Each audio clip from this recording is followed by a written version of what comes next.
नमस्कार, आप सभी का स्वागत है इंडिया डेली लाइव पर और आपके साथ मैं हूं आंचल श्रीवास्तव।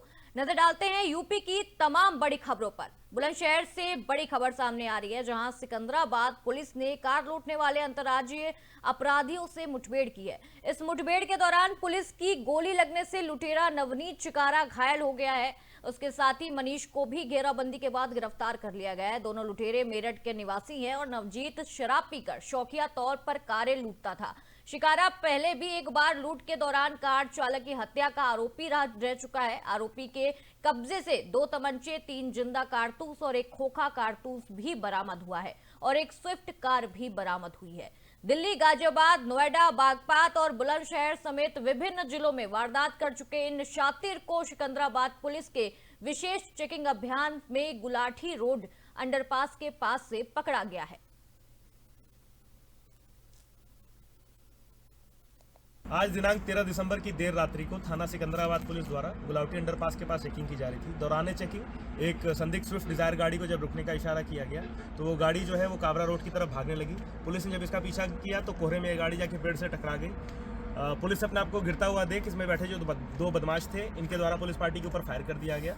आत्मरक्षात्मक कार्रवाई में एक व्यक्ति के पैर में गोली लगी है तथा दूसरे बदमाश को यहां मौके से गिरफ्तार किया गया है। इनकी पहचान नवनीत चिकारा एवं मनीष के रूप में हुई है। ये दोनों व्यक्ति प्रतापपुर के रहने वाले हैं। हाल पता इनका थाना खुर्जानगर जनपद बुलंदशहर का है।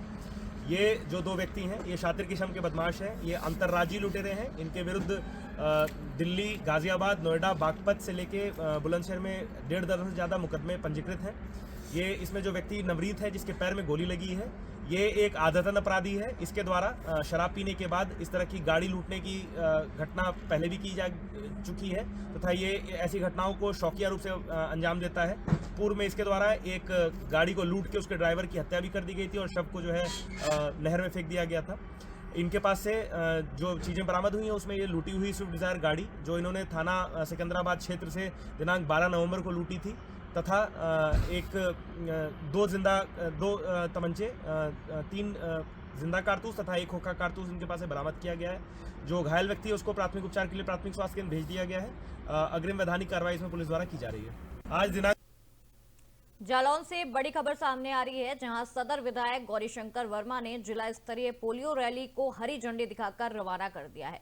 14 से 18 दिसंबर तक चलने वाले पल्स पोलियो अभियान के तहत 5 लाख से अधिक बच्चों को पोलियो की खुराक दी जाएगी और इस अवसर पर जिला पंचायत अध्यक्ष घनश्याम अनुरागी, डीएम राजेश कुमार पांडे और एसपी डॉक्टर दुर्गेश कुमार भी वहां मौजूद रहेंगे।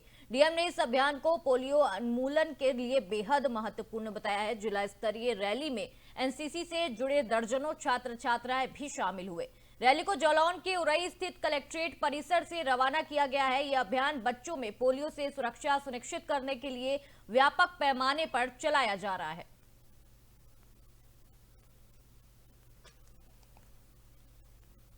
जालौन से एक दुखद खबर सामने आ रही है, जहां उरई कोतवाली क्षेत्र के बोहदापुर गांव के पास एक बेकाबू कार ने बाइक सवार ससुर बहू को जोरदार टक्कर मार दी।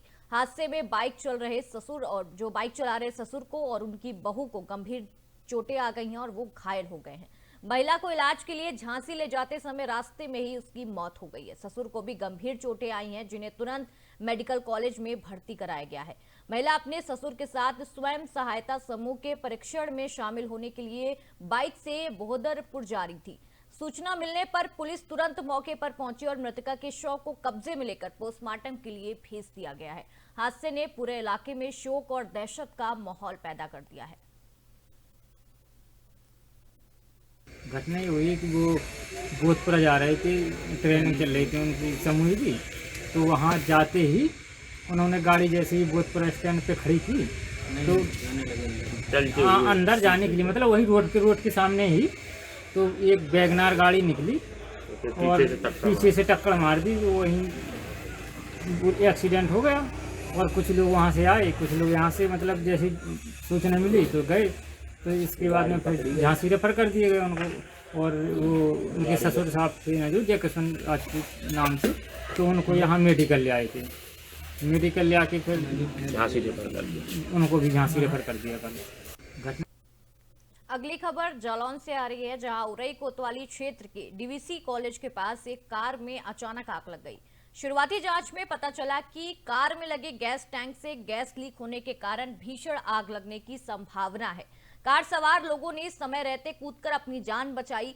बीच सड़क अचानक लगी आग से इलाके में हड़कंप मच गया। सूचना मिलने पर मौके पर पहुंचे दमकल कर्मियों ने कड़ी मशक्कत के बाद आग पर काबू पाया। राहगीरों ने भी घटना को देखा और पुलिस को तुरंत सूचित किया। इस हादसे ने स्थानीय लोगों में डर और चिंता का माहौल पैदा कर दिया है।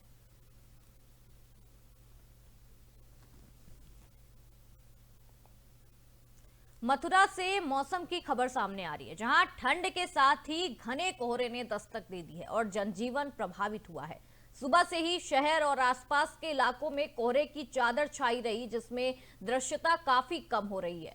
कोहरे का सबसे ज्यादा असर मथुरा से गुजरने वाले राष्ट्रीय राजमार्ग पर देखा गया है, जहां वाहनों की रफ्तार बेहद धीमी हो गई है। छोटे और बड़े वाहनों के चालकों को भारी परेशानी का सामना करना पड़ा। कई वाहन चालक हाईवे किनारे खड़े होकर कोहरा छटने का इंतजार करते नजर आए। कोहरे का असर हाईवे स्थित ढाबा कारोबार पर भी दिखा, जहां सुबह के समय यात्रियों और ट्रक चालकों की कमी से ढाबों पर सन्नाटा पसरा रहा। यातायात पुलिस और प्रशासन ने वाहन चालकों से सावधानी बरतने और फॉग लाइट का इस्तेमाल करने और सुरक्षित दूरी बनाए रखने की भी अपील की है। मौसम विभाग ने ये चेतावनी दी है कि आने वाले दिनों में कोहरा और घना हो सकता है, जिससे ठंड और भी ज्यादा बढ़ सकती है। इसलिए जरूरी होने पर ही यात्रा करने की सलाह दी गई है।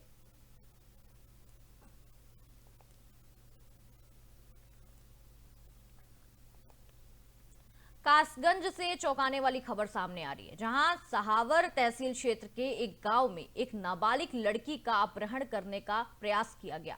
घटना उस समय हुई जब लड़की सुबह शौच के लिए जा रही थी। पीड़ित पक्ष के अनुसार लड़की के पिता ने अपहरण करने वाले 4 पहिया वाहन को रोकने की कोशिश की, लेकिन उस पर भी गाड़ी चढ़ा दी गई।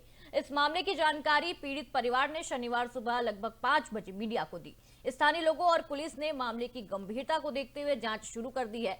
पुलिस ने अपहरण के प्रयास और पिता पर हुई हमले की घटनाओं का तथ्य जुटाना शुरू कर दिया है। जांच में आरोपी की पहचान और गिरफ्तारी के प्रयास भी जारी हैं। बात हुई हमारी लड़की के लिए, पेशाब करने को आई ऊपर से नीचे, उसका मुंह बांध के और पैर बांध के उस गाड़ी में डाल दिया। किसने डाल दिया? क्या वही लड़के जो थे, पता नहीं, और भी बस एक लड़का और भी वो भाग गया। बता किसी लड़के को पहचान पाया आपने? मैं नहीं पहचान पाया है। फिर आपको चोट कैसे लगी है? चोट लगी, मैंने गाड़ी रोकी है और गाड़ी रुक गई। रुकने के बाद अपनी बहू से मैंने कहा, और एक लड़का था मेरा बड़ा सा, तो उससे कहा, उसने खिड़की खोली, बांध देखी तो एकदम माने चालू करी, गाड़ी एकदम रेस खोल दी। सुई में उसके आगे आगे ये चोट लगी है, पूरा पैर फटा हुआ है नीचे और ये हाथ में सब चोट है। बात हुई हमारी लड़की के लिए, पेशाब करने को आई ऊपर से नीचे, उसका मुंह बांध के और पैर बांध के उस गाड़ी में डाल दिया। किसने डाल दिया? क्या वही लड़के जो थे, पता नहीं, और भी बस एक लड़का और भी वो भाग गया। बता किसी लड़के को पहचान पाया आपने? मैं नहीं पहचान पाया है। फिर आपको चोट कैसे लगी है? चोट लगी, मैंने गाड़ी रोकी है और गाड़ी रुक गई। रुकने के बाद अपनी बहू से मैंने कहा, और एक लड़का था मेरा बड़ा सा, तो उससे कहा, उसने खिड़की खोली, बांध देखी तो एकदम माने चालू करी, गाड़ी एकदम रेस खोल दी। सुई में उसके आगे आगे ये चोट लगी है, पूरा पैर फटा हुआ है नीचे और ये हाथ में सब चोट है। बात हुई हमारी लड़की के लिए, पेशाब करने को आई ऊपर से नीचे, उसका मुंह बांध के और पैर बांध के उस गाड़ी में डाल दिया। किसने डाल दिया? क्या वही लड़के जो थे, पता नहीं, और भी बस एक लड़का। जालौन से बड़ी खबर सामने आ रही है, जहां आटा थाना क्षेत्र के कस्बा आटा में राशन लेने गए युवक के साथ कोटेदार ने उसके बेटे ने मारपीट कर दी। मामला राशन में घटतौली का विरोध करने को लेकर सामने आया। जब युवक ने घटतौली का विरोध किया तो काटेदार और उसके बेटे ने उसे जमकर पीटा। उससे युवक का सिर फट गया और वो लहूलुहान हो गया। घायल युवक इलाज के लिए जिला अस्पताल भेजा गया और पुलिस को तहरीर देकर कोटेदार के खिलाफ शिकायत दर्ज कराई गई। पिछले 3 महीने से कोटेदार कार्ड निरस्त होने वाला हवाला देते हुए कार्ड धारकों को राशन नहीं दे रहा था। पुलिस ने मामले की जांच शुरू कर दी और आरोपी के खिलाफ कार्रवाई की तैयारी में है।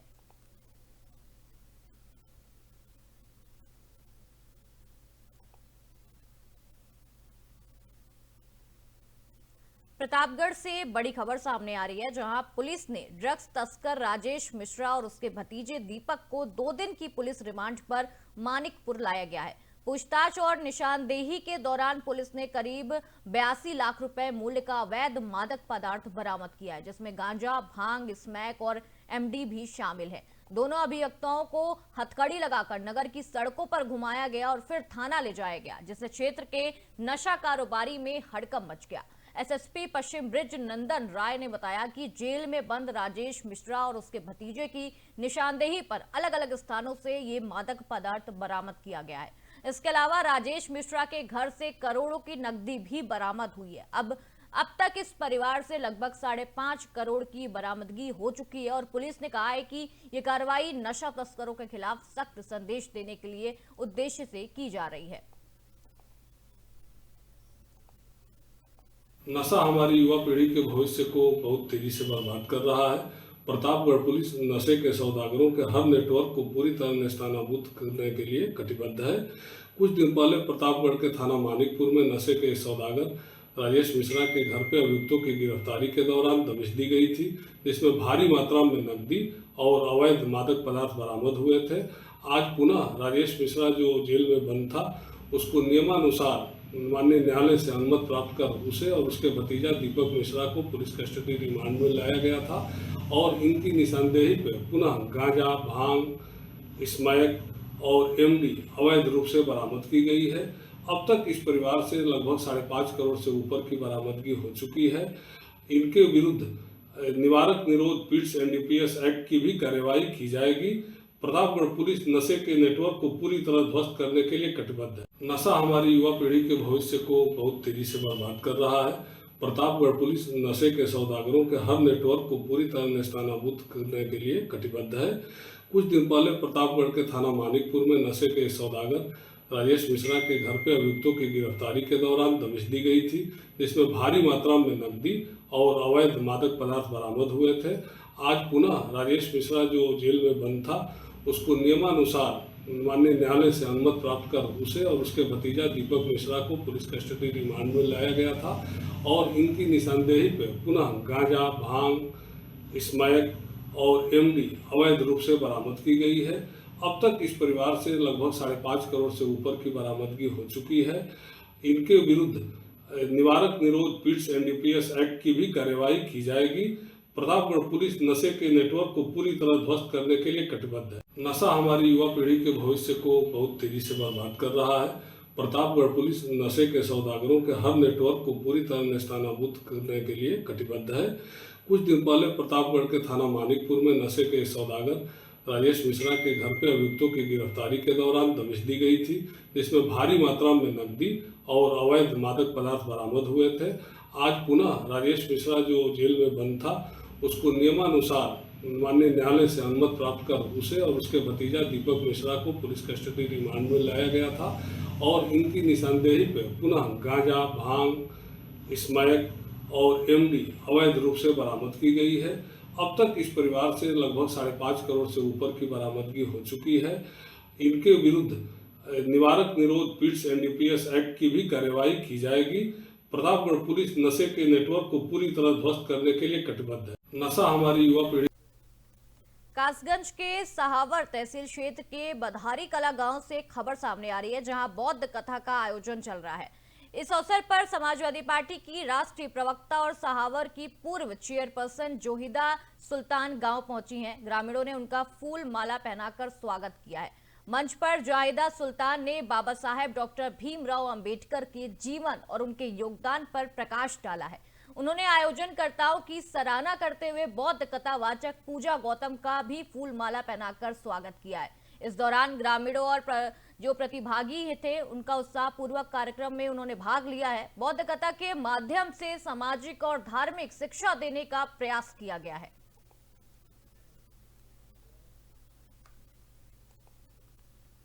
हमीरपुर के सुमेरपुर थाना क्षेत्र के फैक्ट्री एरिया में उस वक्त अफरा तफरी मच गई जब शॉर्ट सर्किट के चलते एक ट्रक में अचानक भीषण आग लग गई। देखते ही देखते ट्रक हाईवे किनारे धू धू कर जलने लगा और आग की लपटें इतनी तेज थी कि चालक और खलासी ने तुरंत ट्रक से कूदकर अपनी जान बचाई। घटना की सूचना मिलते ही पुलिस मौके पर पहुंची और फायर ब्रिगेड को बुलाया गया। दमकल कर्मियों की कड़ी मशक्कत के बाद आग पर काबू पाया गया। इस पूरी घटना का लाइव वीडियो भी सामने आया है, जिसमें ट्रक को जलते हुए साफ देखा जा सकता था। गनीमत रही कि इस हादसे में कोई जनहानि नहीं हुई। गाड़ी में आग लगी है, अचानक आग लग गई है और उसमें शॉर्ट सर्किट हुआ शायद। इसके लिए हम फैक्ट्री के पास में आ गए थे तो अचानक आग लग गई, तो इसकी वजह से हमें गाड़ी साइड करना पड़ा और हम भी थोड़ा बहुत जल गए हैं और इसमें तो दिक्कत हुई है हमें और गाड़ी पूरी जल गई है। आग कैसे बुझाई गई? आग फायर ब्रिगेड आई है, हमने फोन किया था फायर ब्रिगेड को, फायर ब्रिगेड आई, पुलिस आई थी और सब आगे करवाए बुताए हैं। आप बच गए? हाँ, बच गए, थोड़ा बहुत हाथ जले हैं हमारे, बच गए हैं। गाड़ी अगली खबर एटा से आ रही है। एटा में एक दर्दनाक सड़क हादसे में बाइक सवार महिला की मौके पर ही मौत हो गई, जबकि उसका देवर गंभीर रूप से घायल हो गया है। हादसा पिलुआ थाना क्षेत्र के गांव पुठिया के पास हाईवे पर हुआ, जहां एक अज्ञात वाहन ने बाइक को टक्कर मार दी। मृतका की पहचान मरहरा के नगला भूंड निवासी सुनीता के रूप में हुई है। सुनीता अपने देवर हरकेश के साथ बाइक में मरहरा जा रही थी। टक्कर इतनी तेज थी कि सुनीता ने मौके पर ही दम तोड़ दिया। हादसे की खबर मिलते ही परिवार में कोहराम मच गया। सूचना पर पहुंची पुलिस ने शव को कब्जे में लेकर पोस्टमार्टम के लिए भेज दिया है। वहीं घायल हरकेश का इलाज मेडिकल कॉलेज में जारी है। पुलिस अज्ञात वाहन की तलाश में लगातार जुटी हुई है।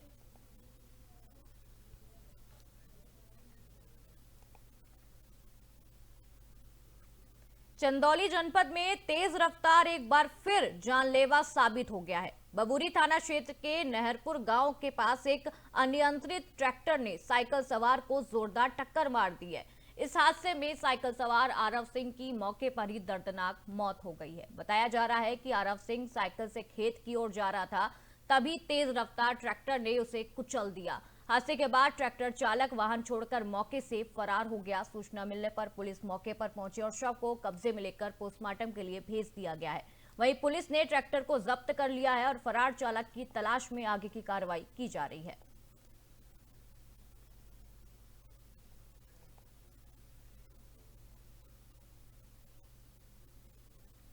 कासगंज जनपद के गंजडुडवारा क्षेत्र में एक बेहद दर्दनाक हादसा सामने आया है। सहावर रोड स्थित सुजावपुर गांव में शनिवार रात घर के बाहर खेल रहे 4 साल के मासूम शिफहान की दीवार गिरने से मौके पर ही मौत हो गई। बताया जा रहा है कि शिफहान अपने घर के दरवाजे पर बच्चों के साथ खेल रहा था, तभी बाहर खड़ी एक दीवार अचानक भरभरा कर गिर पड़ी और वो उसके नीचे दब गया। चीख पुकार सुनकर परिजन और ग्रामीण मौके पर पहुंचे और मलबे से निकालकर बच्चे को तुरंत आगरा इलाज के लिए ले जाया गया, लेकिन निजी अस्पताल में उपचार के दौरान मासूम ने अपना दम तोड़ दिया। शिफहान के पिता मोहम्मद जमीर मेडिकल स्टोर चलाते हैं। बेटी की मौत से परिवार में कोहराम मचा हुआ है और पूरे गांव में शोक का माहौल है।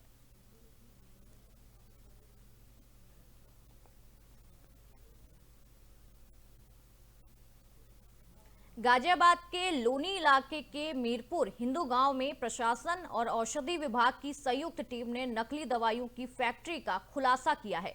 छापेमारी में दिल्ली पुलिस की क्राइम ब्रांच भी शामिल रही। टीम ने मौके से भारी मात्रा में नकली दवाइयां, कच्चा माल, पैकिंग मशीन और लेबल बरामद किए हैं। बताया जा रहा है कि यहां से यूपी, दिल्ली समेत कई राज्यों में नकली दवाइयों की सप्लाई की जा रही थी। विभाग ने श्रीराम और गौरव नाम के 2 लोगों को हिरासत में लिया है, जबकि अन्य साथियों की तलाश अभी भी जारी है। अधिकारियों के मुताबिक फैक्ट्री सितंबर से चल रही थी। बरामद दवाइयों के सैंपल जांच के लिए लैब भेजे गए हैं और फैक्ट्री को सील भी कर दिया गया है। हालांकि सील के बाद दवाइयां जलाए जाने की तस्वीरें भी सामने आने का मामला सामने आया है।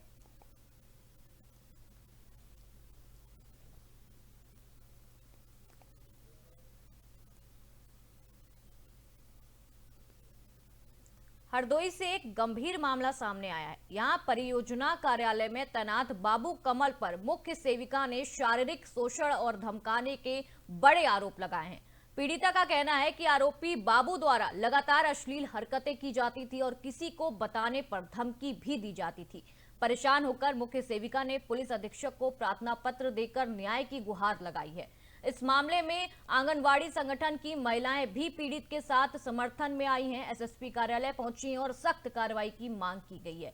शिकायत के बाद जिला कार्यक्रम अधिकारी ने आरोपी बाबू को परियोजना कार्यालय से हटाकर भरखनी कार्यालय से अटैच कर दिया है। पुलिस का कहना है कि शिकायत के आधार पर जांच शुरू कर दी गई है और जांच के बाद आगे की कार्रवाई भी की जाएगी। मुझे मेरे ही कार्यालय में लिपिक सहायक कमल किशोर जी ने बदतमीजी की मेरे साथ और धमकी भी दी कि अगर घर में बताओगी या किसी को बताओगी तो नौकरी से निकलवा दूंगा, नौकरी करना दुश्वार कर दूंगा तुम्हारा। देखिए, थाना कोतवाली शहर स्थित परियोजना कार्यालय में नियुक्त मुख्य सेविका द्वारा उसी कार्यालय में नियुक्त सहायक लिपिक पर उनके साथ अभद्रता व दुर्व्यवहार की शिकायत की गई थी। इस संबंध में आज इन्होंने थाना कोतवाली शहर को प्रार्थना पत्र भी दिया गया है। इस प्रकरण में अवगत कराना है कि इस संबंध में इंटरनल कंप्लेंट कमेटी, जो पॉश कमेटी भी कही जाती है, इसके द्वारा जांच की जा रही है और कमेटी की रिपोर्ट के आधार पर जो भी तथ्य प्रकाश में आएंगे उसके अनुसार अग्रिम वैधानिक कार्रवाई अमल में लाई जाएगी। के साथ में हमारी नवनिर्वाचित मुख्य सेविका 2025 बैच से आई है और इनकी तैनाती बाल विकास परियोजना कार्यालय शहर में है। कमल नाम का हमारे विभाग में एक लिपिक है जो इनके साथ में बहुत एक लमसम 11-25 से शारीरिक शोषण करता था। कभी आया तो हाथ पकड़ लिया या कभी आया तो उसके मुंह पे अपना मुंह रख के गंदी हरकत करता था। जब इनके द्वारा शोषण किया वो किया गया, विरोध किया गया, तो उस लिपिक के द्वारा इनको धमकी दी गई कि जो भी मैं कहूँगा वो जिला कार्यक्रम अधिकारी करेंगे और मैं तुम्हारा यहाँ से ट्रांसफर भी करा सकता हूँ, तुम्हें नौकरी से भी निकला सकता हूँ। मुझे मेरे ही तो ये थी उत्तर प्रदेश की तमाम बड़ी खबरें। खबरों का सिलसिला यूं ही जारी रहेगा। आप देखते रहिए इंडिया डेली लाइव। नमस्कार।